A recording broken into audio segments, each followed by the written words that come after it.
상품에 비해 돈이 너무 많은 현상. 노벨 경제학상 수상자 밀턴 프리드먼이 말한 인플레이션의 정의입니다. 그리고 2022년 현재, 인플레이션은 우리나라를 포함한 전 세계가 직면한 문제입니다.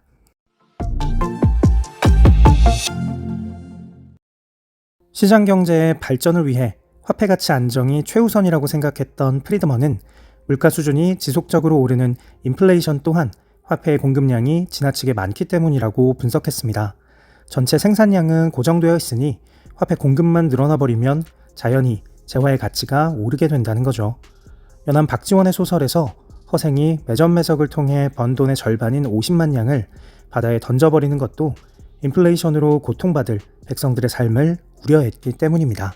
하지만 2008년 글로벌 금융위기를 극복하기 위해 통화량을 급격히 늘렸는데도 불구하고 뚜렷한 인플레이션이 나타나지 않자 통화량과 인플레이션이 직접적인 인과관계를 갖는다기보다 깊은 상관관계를 가지는 수준에 그치는 것이 아니냐는 지적도 있습니다. 실제로 인플레이션의 원인은 무척 다양합니다. 특히 오늘날 우리가 겪고 있는 인플레이션의 첫 번째 원인으로는 코로나 팬데믹을 들 수 있습니다.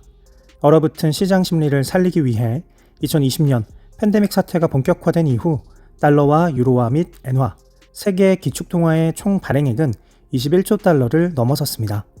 프리드먼이 우려하던 급격한 통화량 증가 현상이죠. 동시에 코로나의 확산을 막기 위해 시작됐던 지역 봉쇄와 같은 폐쇄적인 방역 정책은 자연히 글로벌 공급망 경색으로 이어졌는데 통화량의 증가에도 불구하고 상품의 공급은 제한되니 글로벌 원자재 가격은 폭등할 수밖에 없는 거죠. 탈세계화 경향도 무시할 수 없습니다. 한때 세계화는 번영의 상징이자 선진적인 글로벌 표준의 도입과 같이 마냥 좋은 것으로만 여겨지던 때가 있었습니다. 하지만 미국과 같은 선진국가의 공장이 신흥국으로 빠져나가면서 일자리를 잃은 공장 근로자들에게는 국가와 세계가 발전하건 말건 내 일자리와 내 급여를 보전하는 게 훨씬 더 중요한 일이 되었습니다. 미국의 5대5 인근 제조업 공업지대인 러스트벨트 지역 주민들이 이민자와 세계 각국 노동자로부터 미국인을 보호하겠다는 미국 우선주의를 내세운 트럼프를 강성 지지했던 데에는 이런 배경이 있었던 거예요. 반도체 등을 전략물자로 규정해 자국 내 생산시설을 확대하고 미국에서 생산된 물품을 우선 구매하자는 바이든 행정부의 구호 바이 아메리카는 보호무역주의에 따른 물가 상승 경향이 앞으로도 꽤나 오랫동안 지속될 것임을 예고하고 있습니다. 이외에도 러시아와 우크라이나 간 전쟁의 장기화, 선진국들의 저탄소 정책에 따른 에너지 가격 불안 역시 인플레이션을 유발하고 심화시키는 요소로 꼽히고 있습니다. 1919년 1월 제1차 세계대전이 끝나고 참전 국가들이 파리에 모였습니다. 전쟁의 사후 처리를 위한 파리 강화 회의. 목소리를 가장 높인 사람은 영국의 경제학자 케인스였습니다. 케인스는 패전국인 독일에 과도한 배상금을 물릴 경우 돌이킬 수 없는 인플레이션이 발생할 거라고 경고했습니다. 그리고 그 여파는 독일은 물론 유럽 전체에 치명적일 것이라고 강조했죠. 가혹한 인플레이션은 독일 국민의 생존을 위협할 것이고 극한까지 내몰린 국민들은 결국 극단적 선택을 하게 되리라는 우려에서였죠. 섬뜩한 경고에도 불구하고 케인스의 주장은 묵살되었고 2년 가까이 계속된 배상금 협상의 최종 금액은 총 1320억 마르크. 독일 국민들은 매년 국민소득의 10%에 달하는 금액을 배상금으로 지불해야 했습니다. 물리적으로는 생산설비와 자산을 잃고 심리적으로는 패배의식에 사로잡힌 패전국 독일이 버텨낼 수 있는 수준이 아니었죠. 더 큰 문제는 배상금이 마르크가 아닌 금이나 외화로 지불되어야 한다는 점이었습니다. 쫓기다 못한 독일 정부는 과도한 배상금을 충당하기 위해 화폐 발행량을 늘리는 선택을 할 수밖에 없었는데 마르크의 가치는 하루가 다르게 떨어졌고 사상 최악의 인플레이션이 찾아왔습니다.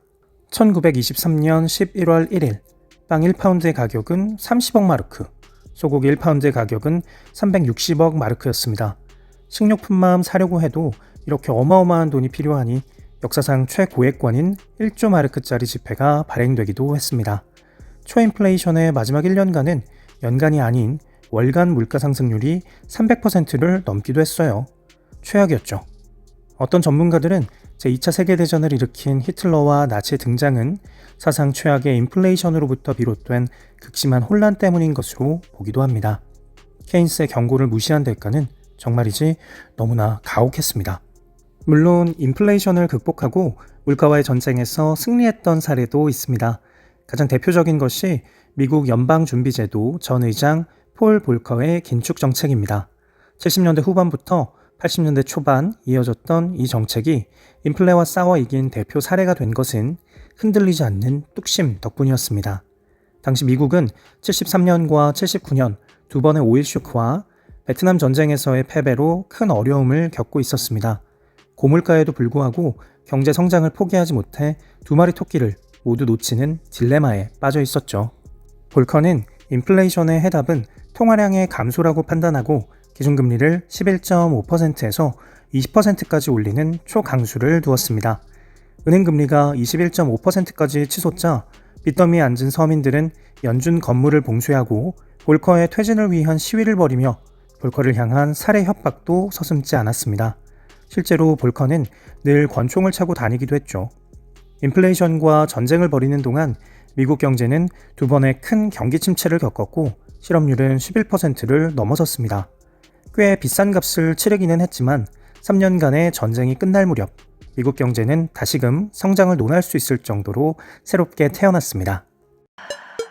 2022년 우리가 직면한 인플레이션은 어떤 기록으로 남게 될까요? 1919년에 독일만큼 처절할지 1979년에 미국처럼 다소 상처를 입더라도 결국엔 승리로 기억될지 귀추가 주목됩니다. 오랜 역사를 통해 경제 주체들은 물가 상승과 경기 침체를 경험했고 인플레이션을 극복하는 과정이 얼마나 고통스러운가를 잘 알게 되었습니다. 특히 실물 자산이 없는 서민들에게 급격한 물가 상승은 막다른 골목과도 같다는 사실도 온몸으로 깨닫게 되었죠. 인플레이션과 전쟁을 치르는 과정에서 시장과 국민들이 겪는 충격을 최소화하는 것, 그 또한 우리의 과제가 되어야겠습니다.